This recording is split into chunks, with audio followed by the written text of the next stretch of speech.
Hi, everyone. This is Alan Jackson with the Footcandle Film Festival, a co-director and co-founder of the festival, and very happy to have you here joining us today for this next live discussion of one of our film sessions, and it was for our narrative film block, and we're going to get to that in just a moment.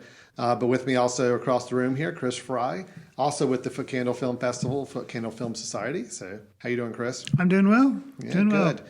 Chris and I, we're in day. What is this? This is the last day, right? This Yes. is day 5 of the festival. So we're excited. It's going to be a great day. We've got some great films lined up. If you haven't already watched them, I know with it being a virtual festival, that it's very possible that you could have watched the films at different times, different days. But if you're following along the schedule, then and you're joining us live for this Q&A, we're really excited to have one of the filmmaker teams for one of the films that you just saw here with us to talk about their project. So let me go ahead and introduce them here up on the screen. We have on the left on the screen there Rebecca Walters, and on the right Brandon Reef, and they are both with the film Échappée that was played in the block. I believe it was I can't remember the sequence, if it was the 4th film in the block, I believe. Yes, you're right. 4th film in the block that you would have seen there, and we're very happy to have both of them here with us. How are you guys doing today? Doing well. Thank you so much for having us. Yeah. Good. Thank you for having us. We're excited. Absolutely. So Rebecca on the left, she was a writer and the director of the film that you saw. And then Brandon on the right was also a co-writer, and he was producer of the film. So worked together. And they were both involved through the North Carolina School of the Arts, which we've been very happy to have such a great partnership with over the years and be able to show so many of the films from filmmakers from that school. So let's go ahead and start talking about that. Just talk about the dynamics of working within the school environment. So when was the film done, and kind of what was the environment like within the school setting to get the film done? Either one.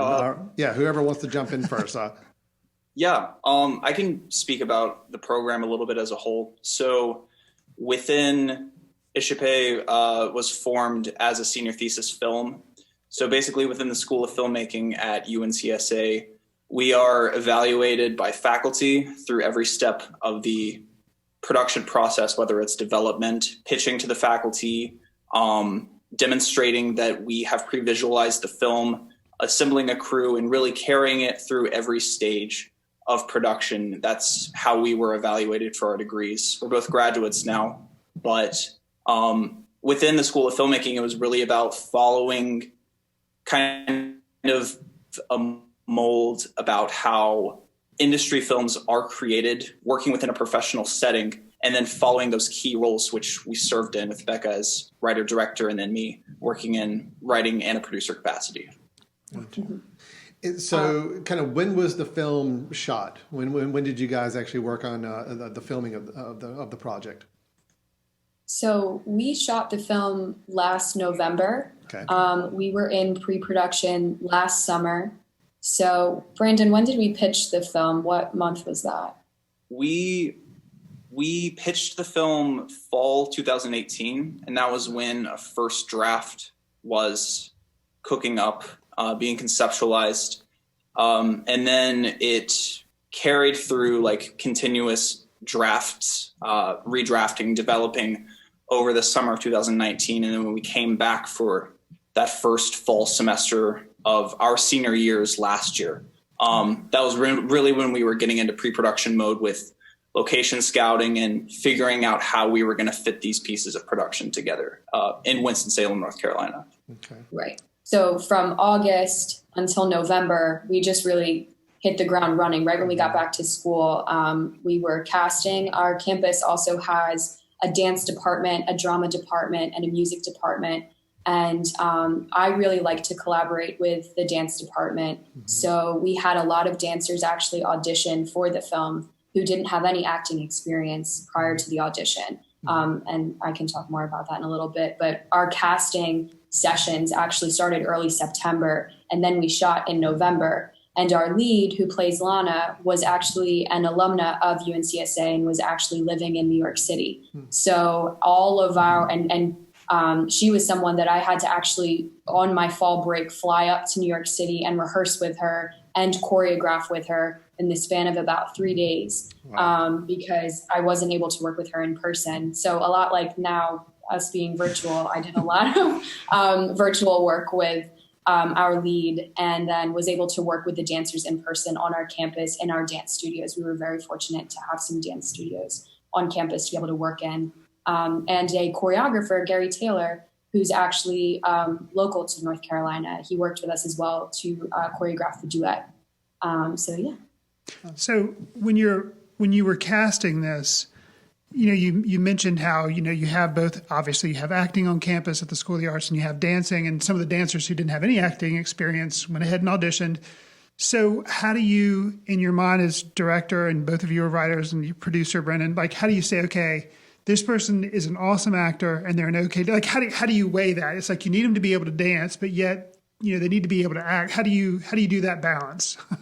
Right. And that's such an important question, especially before I made this film. I made another dance film. And before I was a filmmaker at school, I was actually a dancer for about 15 years. Okay. And so that type of discourse, like that type of dialogue, I'm able to have with dancers. And so what I did was actors and dancers that came in and auditioned would read from the script. We would have them read for us, but then I would also include an improv section just to see how their body moves. And a lot of what you may have seen in Asia Pay is it's a lot of nonverbal communication. There's not a ton of dialogue.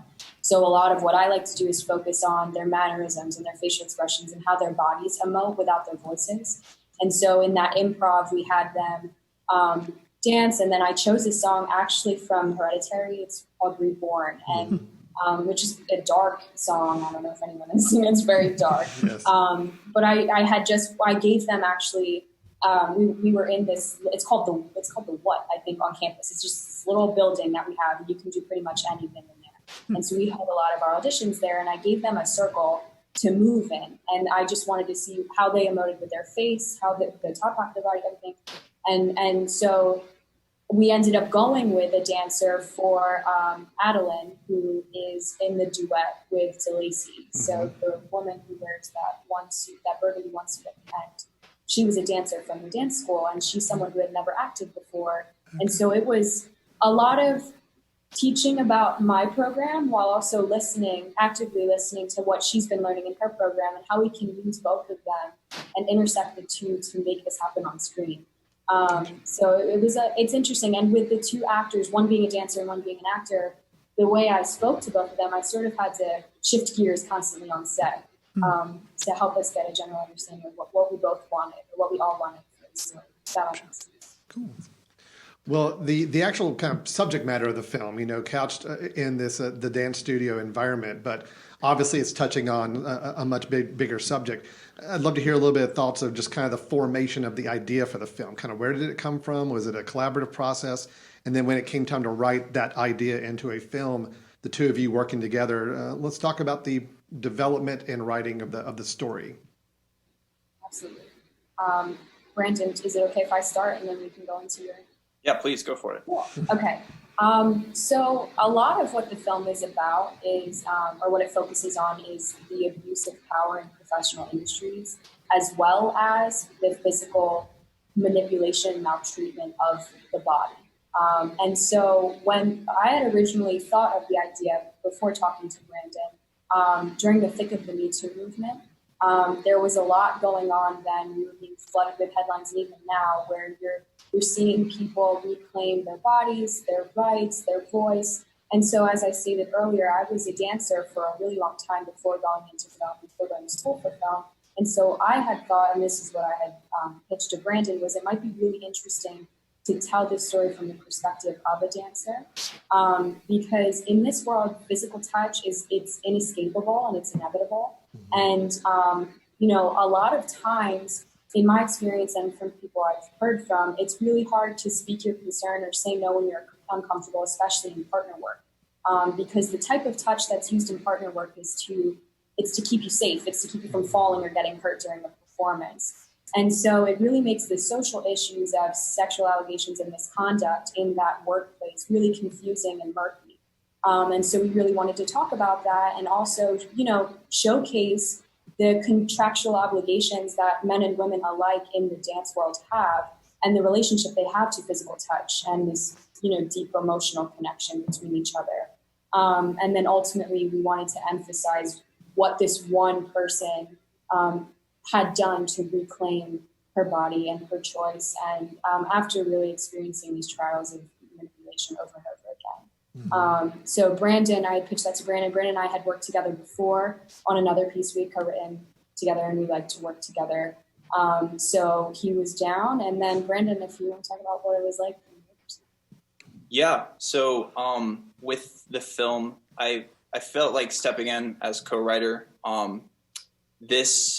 I felt like this story was closer to your core emotional experiences, Becca, with just your background in dance and performance.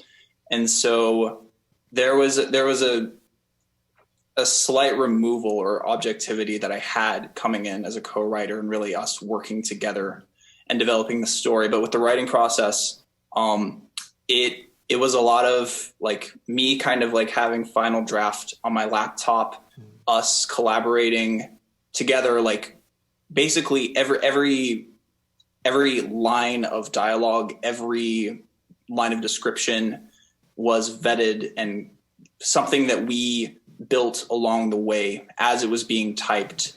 It wasn't like one person would write a draft, then the other person would pass it off, and we would just go back and forth. It was really like meticulously going through every single word that was written and making sure that it was the story that we both wanted to tell. Yeah. And it really took a long time to figure out kind of what was exactly going to be the dynamic that existed within the story with commenting on the abuse of power.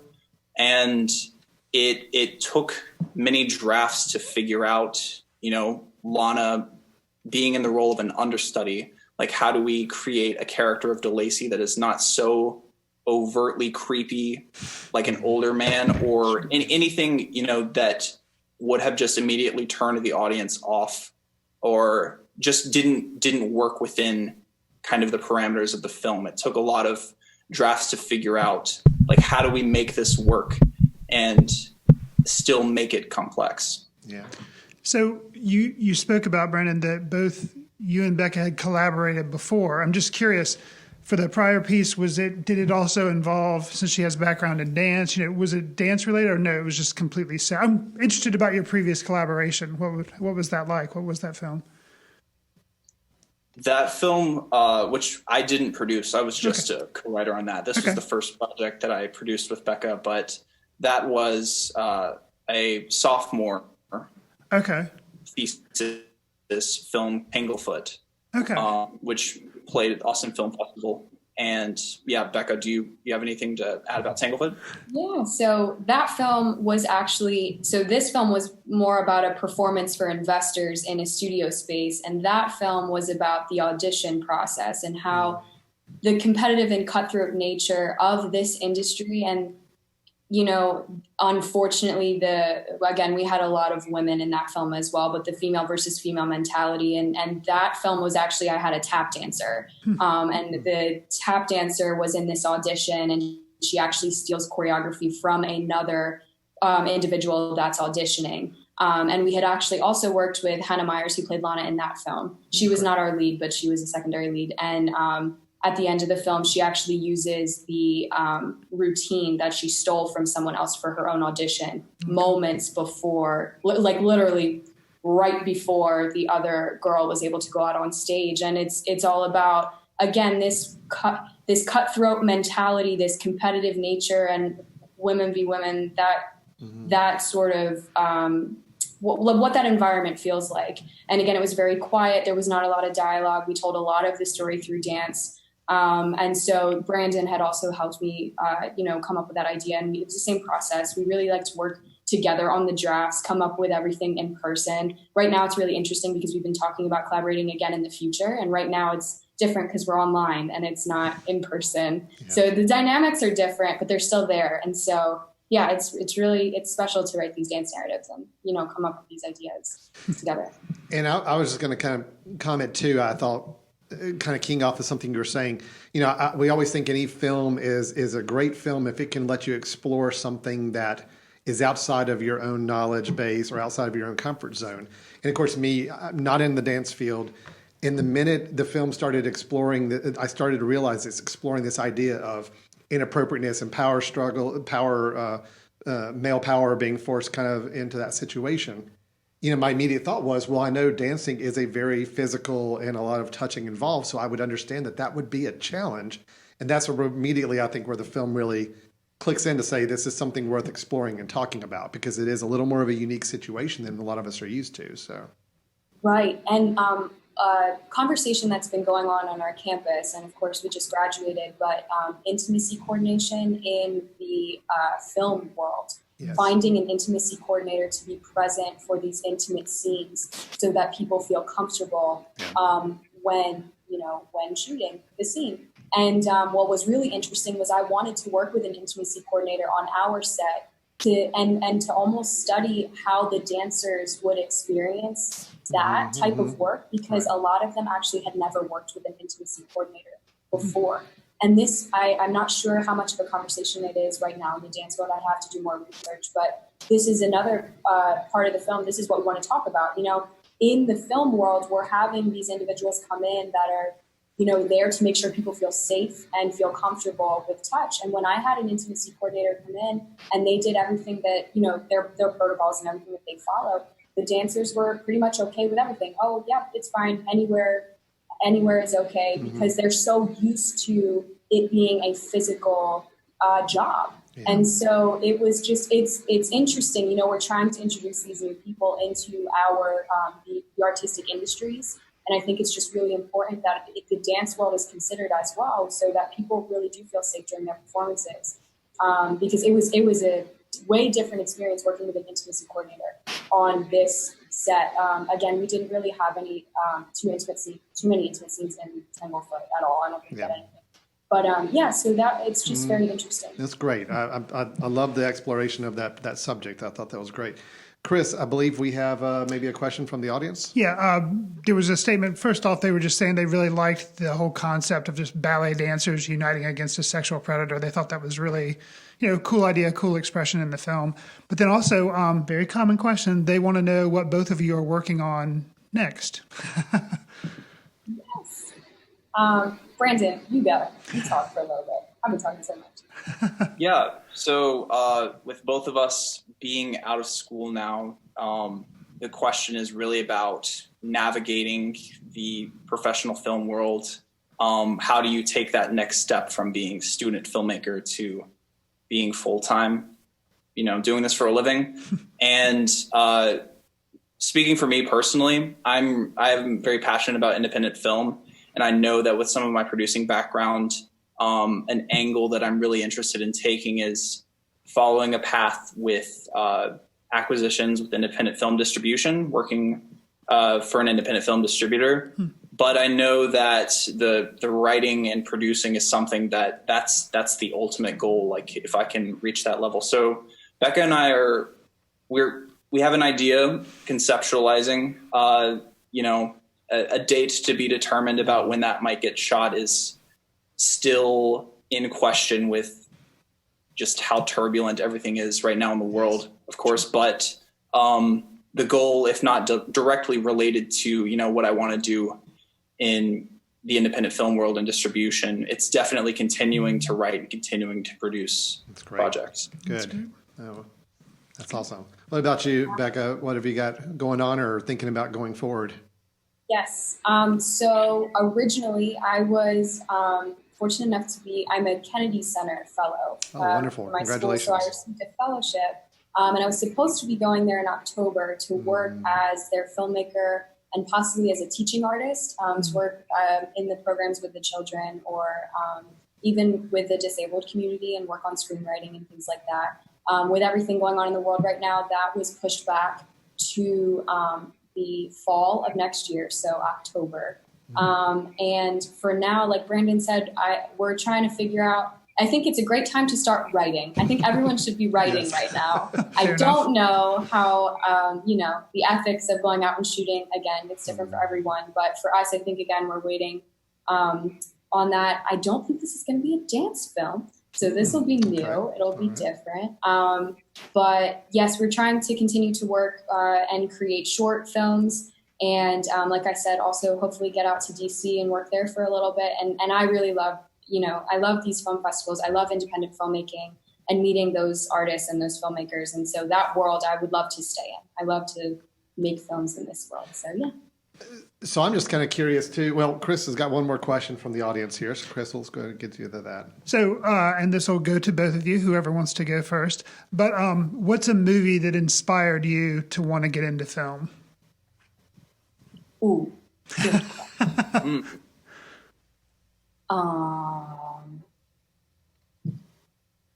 Oh boy. Brandon, do you know? We just threw the hardest question. The hardest question. Yeah, good question. I can speak about I think more pertinent to what's going on right now. Really, like attending film school was something that opened my eyes to really like more niche independent films. Like coming in, I was obviously more familiar with some of like the classic work and like studio films, but like since attending UNCSA, I've really become passionate about the work of just like films that have screened at Sundance. One in particular is Madeline's Madeline by Josephine Decker. Sure. Okay. I saw that in film school and was just like blown away by how inventive it was. Mm-hmm. And also rooted, kind of in like a commentary on the world of performance. Mm-hmm. Absolutely. And I look at that film specifically, and I think that that's one of the freshest voices right now, I think, in the film industry. And so that's what I'm all about. That's great. That's awesome. Great. We need even more of you out there right now. So we need to make sure independent film and that type of film continues. So Becca, did you have time to come up with an answer? Yes, Okay. I did. So before film school, a lot of people probably know this film, but Whiplash, the short and the feature length film, huge inspiration for me. But recently, the film that I saw that really blew me away was A Ghost Story. I don't know if anyone's seen A Ghost Story, and that's pretty controversial. There's a lot of people I know that weren't a fan. But again, I just really, really enjoy films that allow the audience to sit in the space with the actors and just it's like an atmospheric piece, and you're allowed to feel and experience it how you want to feel it, because we're not spoon feeding you the voices of the actors, their words and things like that. So in A Ghost Story, when she has the pie and she's sitting down, I don't know if you've seen it. Oh my goodness. You're eating the entire pie. Yes, I know. The entire pie. And it was so interesting because the way that I felt in the beginning, I was really fidgety. And then I would go through these different emotions, and then I would go through them with her. And it was really interesting that they played it just long enough for me to go, oh my gosh, I know how she feels. You know what I'm saying? So I think it's important for us to, like I said, I think it's great to use dialogue when necessary, but also really explore silence and use that to our advantage. So that was a recent film that I saw that I just really, really enjoyed. That's great. Great picks. Just because we have such a great, we've seen so much great work come out of the School of the Arts, the North Carolina School of the Arts. And I sometimes wonder if enough people know just how rich the talent that's coming out of that school and the work that's coming out of that school is. Just anything you can say about the school itself and helping foster the relationships that, you form through this and the kind of projects and giving you the kind of experience and connections to start working on films. I think it'd be great for people to hear just how powerful the film program there is and what it's doing for independent film right now. Absolutely. I think what we see, what's really awesome about our school is we do have a lot of guest artists that come back with films that they have edited or directed that are in the studio world, right? And they come back and they tell us their experience and what it's like to be in LA and some in New York. And then we have graduates who are in the directing program like me, who are a little bit more low key, but are really whizzing through the festival circuit and are making it big time. And they come back and they tell us about the films that they've created at UNCSA, as well as the connections and collaborations that they were able to make from UNCSA. We're able to go over breaks like winter break, fall break, the summer after graduation, and work with those crews on an independent film, and then continue to work with those people. So UNCSA fosters it fosters these connections and these relationships with our peers that are long lasting. I mean, they last forever and ever and ever. And same with the faculty. If you need to reach out to them and talk to them about anything after graduation, they're always available. And what's very nice about our school is it's very small. Our classes are, a lot of my classes in the directing program alone, there were 3 women, there were 15 people total. So it was very small. We would sit in these black chairs in a circle and we would just talk with each other. And it was very similar. Brandon, you can talk more about this, but it's so small that, you really do get that one-on-one attention that you need as a filmmaker and to, find your own voice and make it happen. So that's, I think, the reason why we have so many people come out of the school and are successful is because the environment it's created so that, you make these amazing relationships with faculty.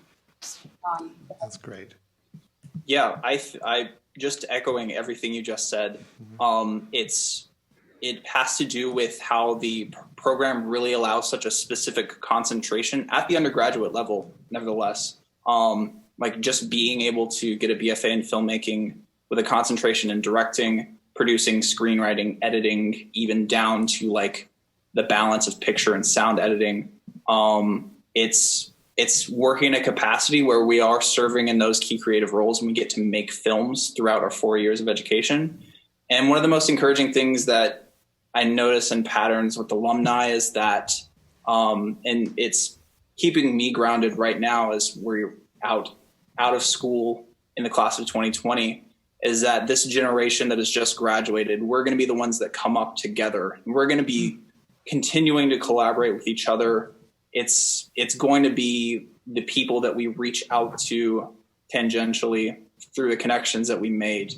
We're all going to be coming up, I feel like, in the film scene, or at least I hope so. I absolutely, I'm just amazed. I mean, I think I mentioned before that we have 2 films in the festival this year from School of the Arts that were produced when they were students at the school. Yours and another one that was showed in the documentary short blocks, I believe. Mm-hmm. And then we've also had at least one graduate I can think of right away, Clayton Whitmer, that we showed his feature film last night. And it was interesting to hear that a lot of the people he had put together to make his film were also people he had connected with while at the School of the Arts. So again, sorry for the plug there for the School of the Arts, but I just really feel like that's important for people to hear and understand that they don't really understand quite the wealth of just artistic quality we've got in a school just down the road from where we are here. So you guys put together a great film, and we really do appreciate you both being here with this and to talk about it and to help share this. We really wish we could have had you here in person in Hickory, because I think, the networking with other filmmakers in person is always a great aspect, and to meet the audience and hear the feedback. But we can let you know that, we've gotten some great feedback from the audience about the film. And we really just wish you all the best in every project you're working on going forward. Yeah. And just because I like to throw this out, because sometimes our audience members like to kind of stay connected with you guys, do you have anything, do you do anything social media, anything you want people to kind of help follow if you're active on that? And if you're not, that's cool. But just did want to toss it out there in case anybody did want to follow you or connect with you or get in touch with you somehow. Is there any easy way to do that? I can fill a social media plug. Sure. We have the @film Instagram account, okay, which as we continue to offer, opportunities to view the film, possible future festival acceptances, getting to know even just like the cast and the crew of the film as we, release more information about that. Go follow us on Instagram. We have a Facebook page. It's just Échappé. Okay. And if you really want to, you can follow me on social media, just at Brandon Reef. At your name there. So excellent. Yeah. Becca, anything you'd want to push there? Yes. And then, so if you do go to the Échappé Film on Instagram, all the followers, if you see who's following, you'll see R. Walters photos. That's just some of my photography, but my Gmail is attached to that. So if anyone did want to reach out and email and talk about the film, or even, my big thing right now is if anybody's a dancer in a dance studio and really wants to talk about intimacy coordination and things like that, I would love to connect with you and find a way to maybe get the film to you and us talk more in depth about this, because really we're using this film as an educational tool. So my Gmail is there, and I would just love to hear from you. So That's thank so you great. so much. Thank you guys very much for being a part of our festival this year. We really appreciate it. And thanks to everybody watching at home right now. I hope you enjoyed the block of films that we had to share. Here we are in our final day. So we've got a few more films on our recommended schedule for the rest of the day. But remember, we do need you to rate all the films that you saw. So for this block, if you just finished watching this block of films, you can go back to the page where you unlocked or purchased your ticket for the films, and you will be able to go and choose each of the 4 films and rate them. And that rating is really important because that helps determine our audience favorite awards for our Sunday night ceremony, which is tonight at 7 o'clock. So we really need your votes in by, let's say, 6 o'clock. Sure. That'll 6 work. o'clock sounds good. We can get it counted by then, so that's fine. But please get them in this afternoon or today, and that will help determine our audience favorite awards that we announced tonight. It's a free event, open to the public, online. It is at 7 o'clock tonight, Sunday, September 7th. What is today? It's The today. 27th. Yeah. Yeah. It's been a long weekend already. It It's has. been great. Anyway, thanks so much for watching, and I hope you enjoy the rest of the day of films. And again, thank you to Rebecca and